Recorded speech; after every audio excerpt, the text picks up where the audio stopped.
पूजा का थाल। शुभी सुबह से चौके में जुटी थी। आज करवा चौथ था। उस दिन खास तौर पर 3 प्रकार की सूखी सब्जियां, रसेदार सब्जी, मूली का लच्छा, सौंठ, बूंदी का रायता, पूड़ी कचौड़ी सब कुछ बना करता। घर के सभी सदस्य बड़ी बेताबी से रात के भोजन की प्रतीक्षा करते, खास तौर पर बच्चे। साथ में चावल की खीर जो मिलती थी।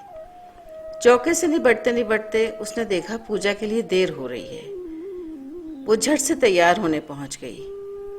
तभी उसने अपनी चचेरी नंद को आवाज दी, सुनो शालू दी, आप जरा पूजा की थाली तैयार कर दो प्लीज, देर हो रही है, चांद निकल आएगा। मम्मी कहती हैं बूढ़े चांद की पूजा नहीं करनी चाहिए, नहीं तो सारी सुहागिनें सुहाग मांग लेंगी। कहकर वो हंसती। मुझे बस 10 मिनट लगेंगे। आप एक ताजे आटे की लोई सान कर उसका एक दिया बना दो। बगिया से कुछ फूल शाम को तोड़ लिए थे, उन्हें थाली में सजाकर करवा को थाली में ही रख देना। पर भाभी, शालू कुछ हिचकिचाई।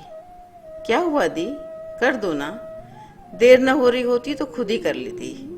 प्लीज मेरी अच्छी दी, इतना कर दो। नहीं भाभी, वो बात नहीं। शालू कुछ हिचकिचाई। फिर भाभी, वो चाची नाराज हो जाएंगी, उन्हें अच्छा नहीं लगेगा। क्यों नाराज हो जाएंगी? भाभी, दरअसल ये सुहाग की पूजा है। आप सुबह से भूखी प्यासी निर्जला हैं। हमारे पूजा का थाल सजाने से आपकी पूजा खंडित हो जाएगी। शुभी झटके से रुक गई। क्या मतलब? भाभी, दरअसल शुभ कामों में विधवाओं के साये से भी बचते हैं लोग। खबरदार दी, जो आगे एक शब्द भी बोली। आपके दिमाग में ख्याल आया ही क्यों? जो आपके साथ हुआ वो ईश्वर की मर्जी थी, इसमें आपका क्या दोष?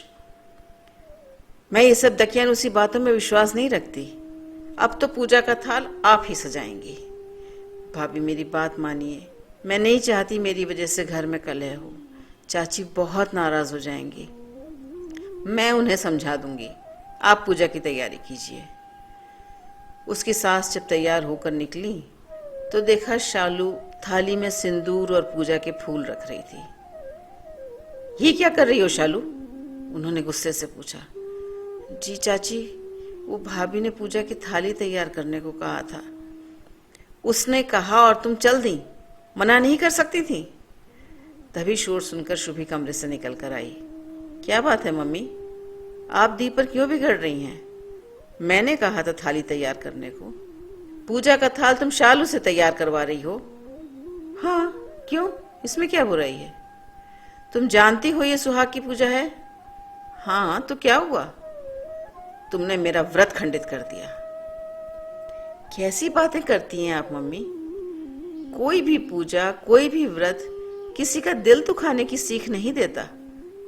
आप बड़ी हैं, आपको उनके प्रति सहानुभूति होनी चाहिए कि इतनी कम उम्र में वो इस दुख से गुजर रही हैं।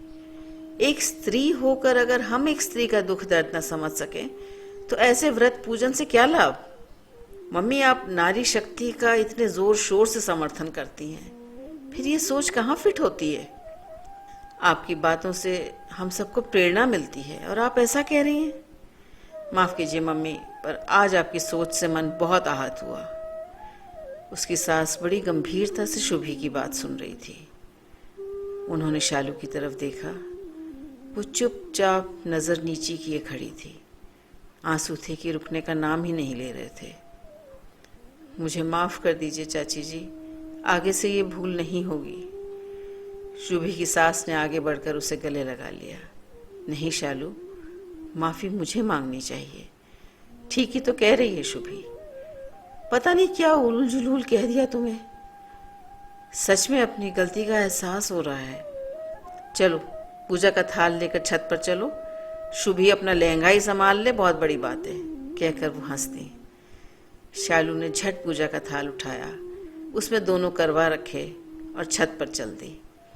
शुभी ने बढ़कर सास के चरण छू लिए और उन्होंने उसे उठाकर गले से लगा लिया। वो गर्व से अपनी बहू को निहार रही थी।